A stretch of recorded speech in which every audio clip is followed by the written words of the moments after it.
was June 29th, 1989. The Washington Post front page headline revealed that quote-unquote call boys had been taken on midnight tours of Bush Sr.'s White House. And if Washington doesn't have enough to talk about these days, the Washington Times reported today that unidentified White House aides in the Carter, Reagan, and Bush administrations now are being investigated for using the services of a call boy ring. The paper reports that 2 of the male prostitutes were given a late-night tour of the White House last year. One of those boys was Paul Bonacci, an underage sex trafficking victim, who was later awarded $1 million in federal court against his trafficker. He claims to have witnessed George H.W. Bush at elite D.C. parties, where he and other children were passed around. But I've seen some parties down in Washington. I've seen President Bush there, which I'd rather not talk about him. What year was that?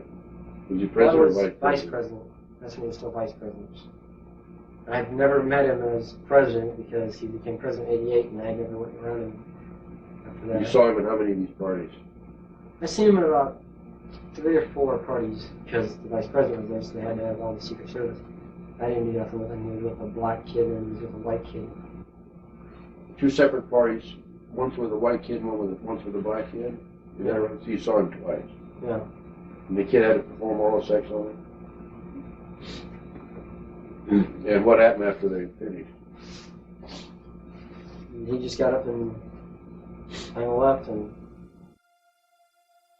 I've been writing in my books now since 1998 that Father George Bush is a notorious pedophile, child torturer, child killer, and serial killer of adults as well. Said it on American radio. Still waiting for a response.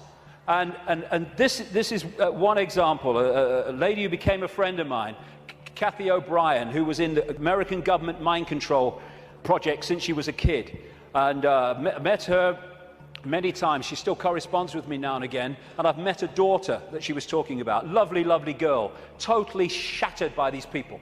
And that's one example of millions and millions that are going on around the world.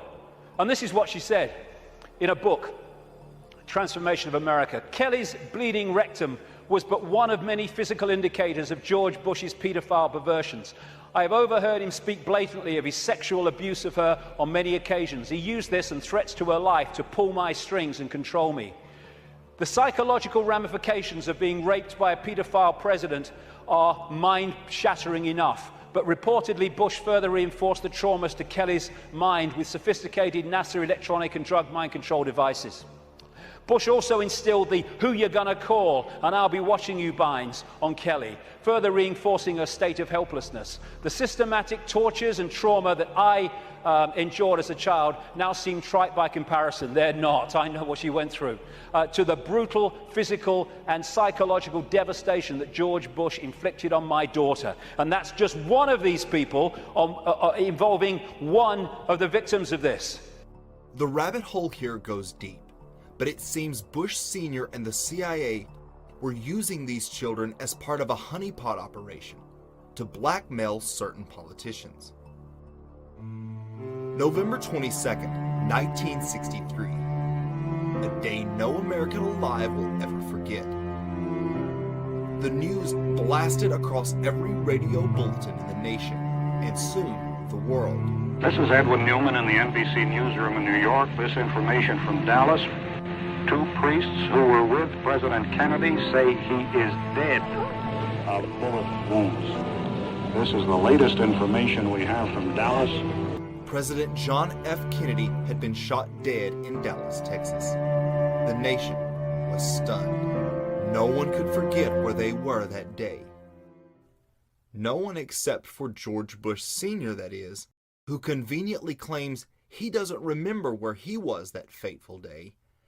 Convenient because a picture taken at the scene shows a man bearing a likeness to him outside of the schoolbook depository. Bush claims he wasn't in the CIA at the time of the Kennedy assassination, but a declassified FBI memo from 1963 names a, quote, George Bush of the CIA. When asked about the memo, he replied, "It must have been some other George Bush. Please." Kennedy had vowed to destroy the CIA, break it into 1,000 pieces, and scatter it to the wind.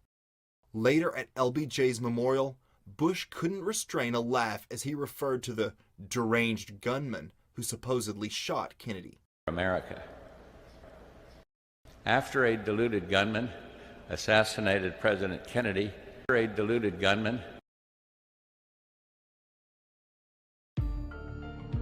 Today, far from sitting on the sidelines, the Bushes are still a powerful Illuminati bloodline family, known to attend Bohemian Grove rituals and wield a great deal of power within the deep state. So let me know what you guys think about this real-life Addams family. Do you think Barbara Bush is really the daughter of Aleister Crowley? What about the fetus they keep in a jar?